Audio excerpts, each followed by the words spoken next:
What's up, friends? Today we are here with the brand new loaded 105 DadBod wheels, and boy do these things look pretty. Fortunately, their performance has stood up to their looks as far as I am concerned, and we're going to talk about that today in this efficiency test. Today we're going to be going around our standard efficiency test route at our standard speeds and talking about the different characteristics of these wheels.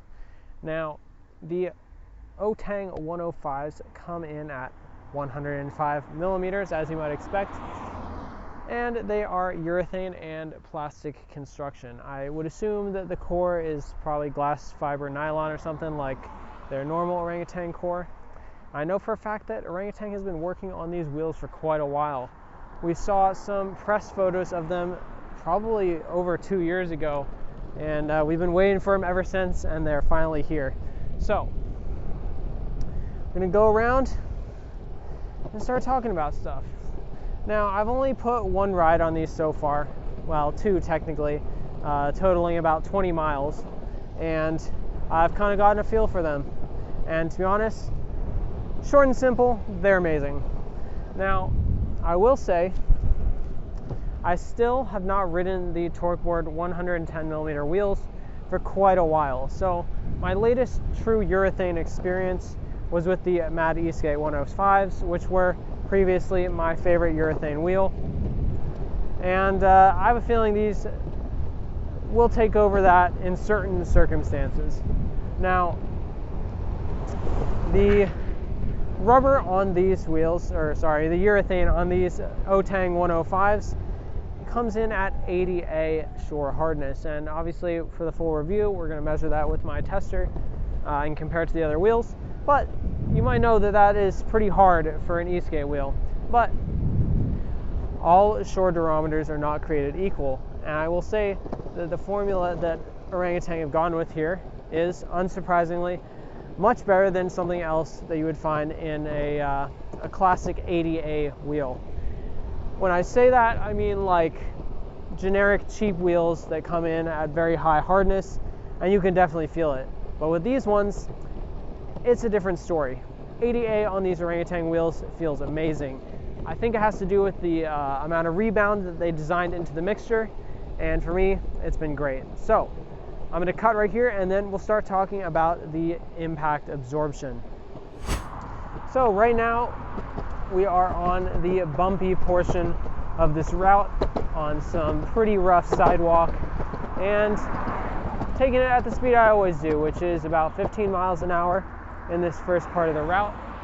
And to be honest, you know, impact absorption is really difficult for pure urethane wheels because it's just urethane on a core. There's no absorption mechanism like there is with the hollow wheels and those voids in the background.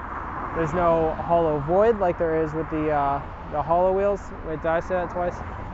There's no holes in the back like on the boosted 105's. There's no void inside like on the hollow wheels. So all you're left with is the actual rubber urethane to absorb any impacts that you might incur while you're riding. Now, the way that a wheel absorbs impact is a combination of the softness of the rubber and the rebound of the rubber. And as I just mentioned, the formula they chose for these wheels is splendid. It really is great. And it's hard to explain something like that without actually experiencing it for yourself. And I will say that it's very different than the one that the TorqueBoard's wheels have.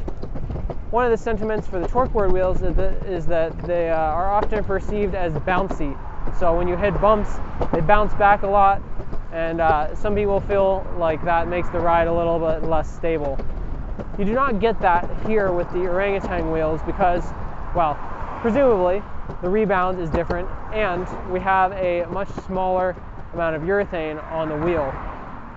Now, this does a couple things. One, it will affect the performance in terms of impact absorption, and it will also affect the weight of the wheel. So these Orangatang wheels are significantly lighter than the TorqueBoard 110's.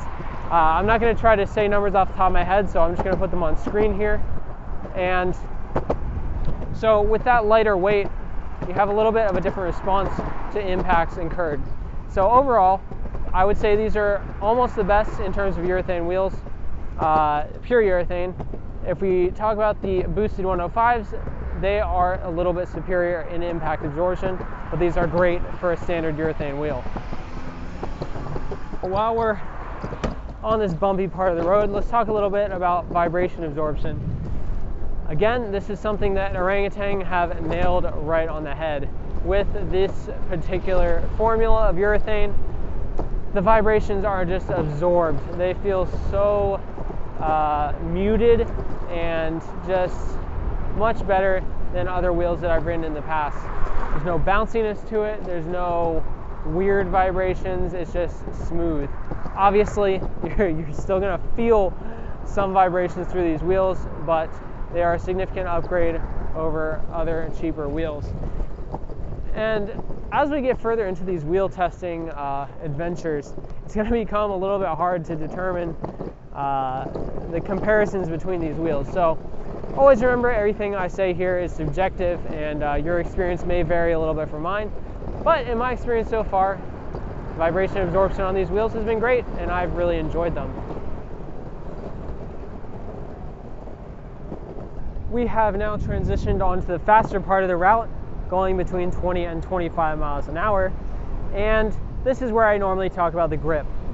Now, grip is always interesting to talk about because it is kind of subjective, but there are ways to objectively test it, and I do intend, I know I keep saying this, but I intend to make a grip testing rig to be able to compare all these wheels in an objective manner.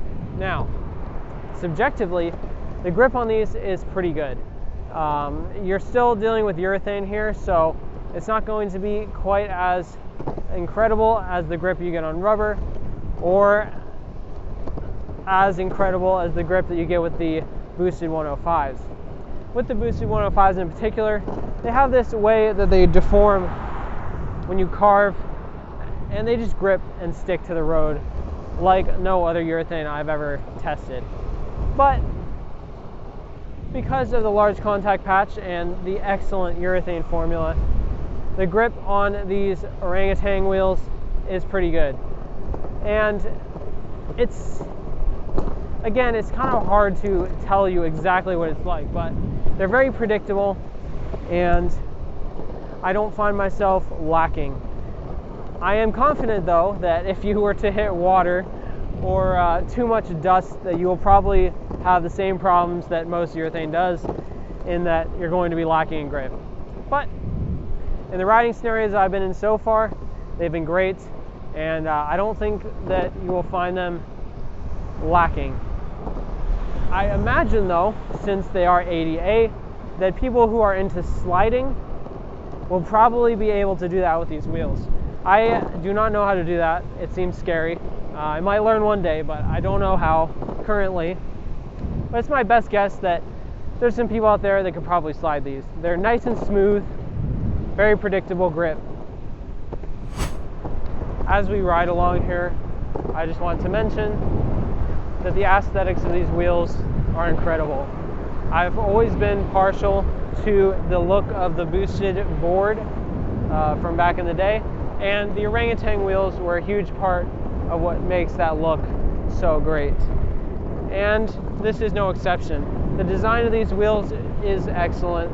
The new core looks really good, and the orange pops just as much as ever. Of course, again, this is very subjective, but hey, what are you gonna do? I like these wheels a lot, and I'm gonna praise them where it is due, and the looks are pretty incredible. There is nothing else out there quite like these in terms of color, and on my shelf of black wheels, they certainly stand out. So if it's not your cup of tea, that is fair. Maybe one day they'll make the blue ones. I hope they do, because I know those are typically softer, but for me, these are awesome, and I wish the companies had more colors available for their wheels.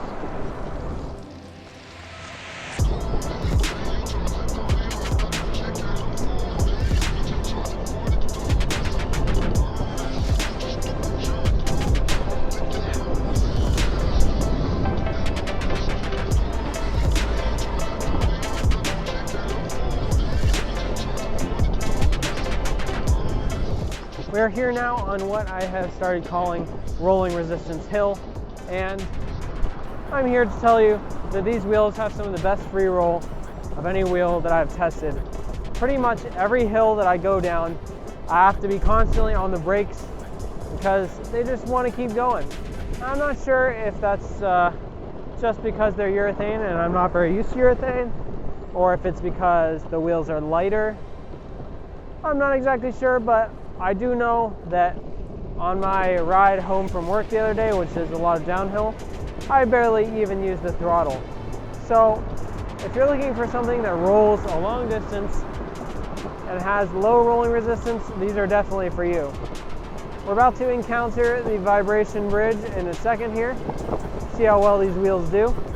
Coming in at about 25 miles an hour right now. And here we go.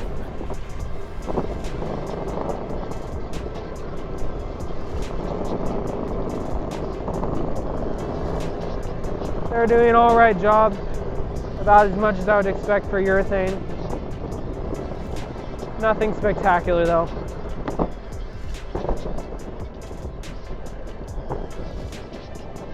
All right, I will catch up with you guys at the end of the route after we determine our efficiency number.